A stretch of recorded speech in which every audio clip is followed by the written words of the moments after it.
మాజీ సీఎం చంద్రబాబు మరో కేసులో సుప్రీంకోర్టును ఆశ్రయించారు. ఫైబర్ నెట్ కేసులో హైకోర్టు ముందస్తు బెయిల్ కొట్టివేయడాన్ని సవాల్ చేస్తూ ఆయన సుప్రీంకోర్టులో పిటిషన్ వేశారు. ఇప్పటికే స్కిల్ డెవలప్మెంట్ స్కామ్ కేసులో తన అరెస్టు చెల్లదంటూ సుప్రీంకోర్టును ఆశ్రయించారు. ఇప్పుడు ఫైబర్ నెట్ కేసులో కూడా ముందస్తు బెయిల్ కొట్టివేయడాన్ని సవాల్ చేస్తూ సుప్రీంకోర్టులో పిటిషన్ వేశారు.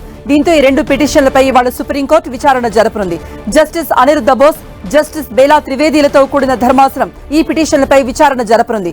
మరోవైపు ఫైబర్ నెట్ కేసులో చంద్రబాబును విచారించేందుకు సిఐడి దాఖలు చేసిన పీటీ వారెంట్ ను విజయవాడ ఏసీబీ కోర్టు అనుమతించింది. ఫైబర్ నెట్ కేసులో అక్టోబర్ 16న చంద్రబాబును కోర్టులో హాజరుపరచాలని విజయవాడ ఏసీబీ కోర్టు ఆదేశించింది.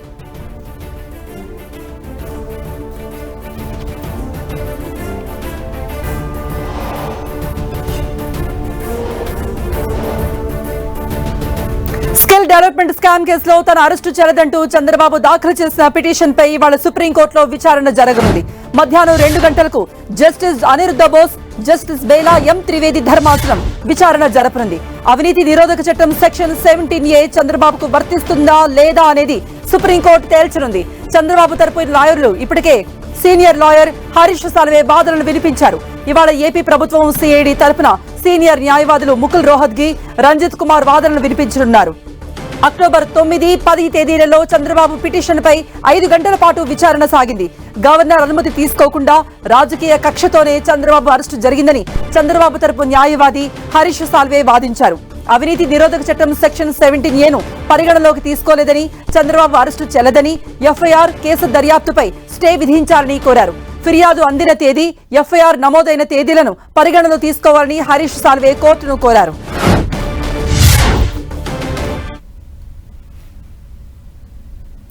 రెండు 2018 జూలైలోనే కేసు దర్యాప్తు ప్రారంభమైందని రాష్ట్ర ప్రభుత్వం చెబుతోంది. అవినీతి నిరోధక చట్టం సెక్షన్ 17A చంద్రబాబుకు వర్తించదని ఏపీ సర్కార్ సిఐడి తరపు ముకుల్ రోహత్గి వాదన వినిపించారు. మంగళవారం విచారణ జరగగా తమ వాదనకు మరింతగా సమయం కావాలని సిఐడి తరపు లాయర్ కోరడంతో విచారణ ఇవాళకి వాయిదా పడింది. రోహత్గి వాదనలు విన్న తర్వాత చంద్రబాబు తరపు న్యాయవాది కూడా తమ వాదన వినిపించనున్నారు.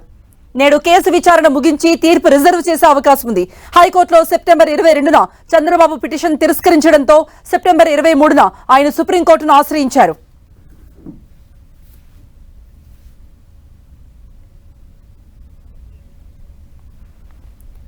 ఇక దీనిపై మరిన్ని అప్డేట్స్ ఇవ్వడానికి మా ప్రతినిధి గోపి లైవ్ లో జాయిన్ అవుతున్నారు. గోపి, సుప్రీంకోర్టులో ఈ 17A చుట్టూనే వాదనలు జరిగాయి. చంద్రబాబుకు 17A వర్తిస్తుందా లేదా అనేది ఇప్పుడు ఈ రోజు జరగబోతున్న వాదనలో కూడా ఉత్కంఠగా మారింది. మరి వాదనలు ఏ విధంగా కొనసాగే అవకాశం ఉంది?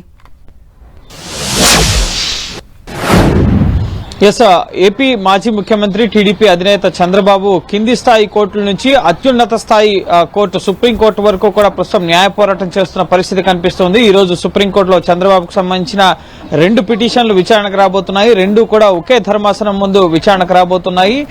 ప్రధానంగా ఈ స్కిల్ డెవలప్మెంట్ కేసులో తన అరెస్టు చెల్లదంటూ దాఖలు చేసిన పిటిషన్ పైన, అలాగే ఫైబర్ నెట్ కేసులో ముందస్తు బెయిల్ను హైకోర్టు తిరస్కరించడం పైన కూడా ఆయన సుప్రీంకోర్టును ఆశ్రయించారు. సో ఈ 2 పిటిషన్లు కూడా ఈ రోజు విచారణకు రాబోతున్నాయి. జస్టిస్ అనిరుద్ధ బోస్ అలాగే జస్టిస్ బేలా ఎం త్రివేది ధర్మాసనం ముందు ఈ పిటిషన్లు విచారణకు రాబోతున్నాయి. 16వ తేదీ ఫైబర్ నెట్ కేసులో ఇటు ఏసీబీ కోర్టులో చంద్రబాబును హాజరుపరచాలని చెప్పి సైతం సిఐడిని ఆదేశించిన పరిస్థితి ఉంది.